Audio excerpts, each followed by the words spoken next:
Fakta hubungan Nofrianto dengan Ihsan rela paksa istri melayani, tak sekadar teman mabuk.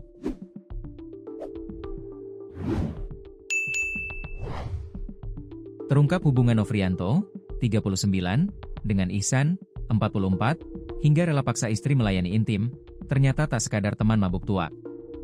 Nofrianto tewas di tangan Ihsan setelah berhubungan dengan istri pelaku di rumahnya. Bukan persoalan hubungan dengan istrinya yang membuat Ihsan menghabisi nyawa Nofrianto, melainkan karena sakit hati Nofrianto tidak memberi hotspot atau wifi, sementara Ihsan merasa telah memberikan istrinya tanpa pamrih.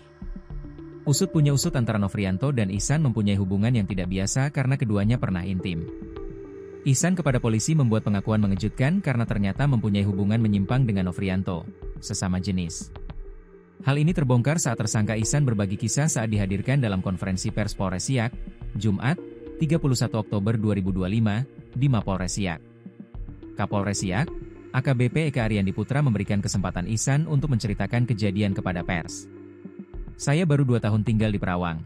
Sebelumnya saya tinggal di Jambi, ujar Ihsan membuka keterangan dikutip dari tribunpekanbaru.com. Ihsan mengaku kenal korban lewat aplikasi pesan instan yang terkenal dengan fitur People Nearby, yaitu MiChat.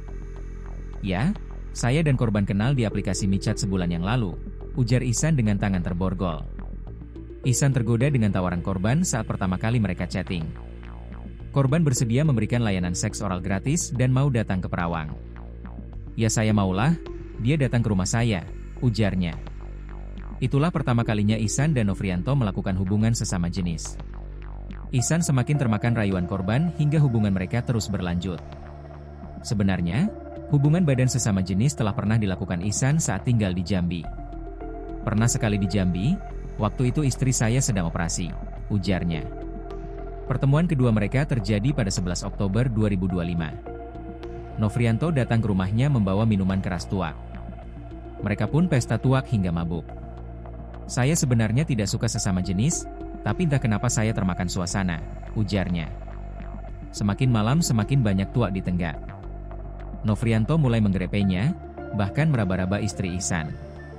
Sejak saat itu, istri Ihsan risih dan menyebut Nofrianto sebagai pria yang gatal. Saya sempat bilang ke istri kalau dia mau sama istri saya, dia minta terus. Jadi saya sampaikan ke istri, katanya.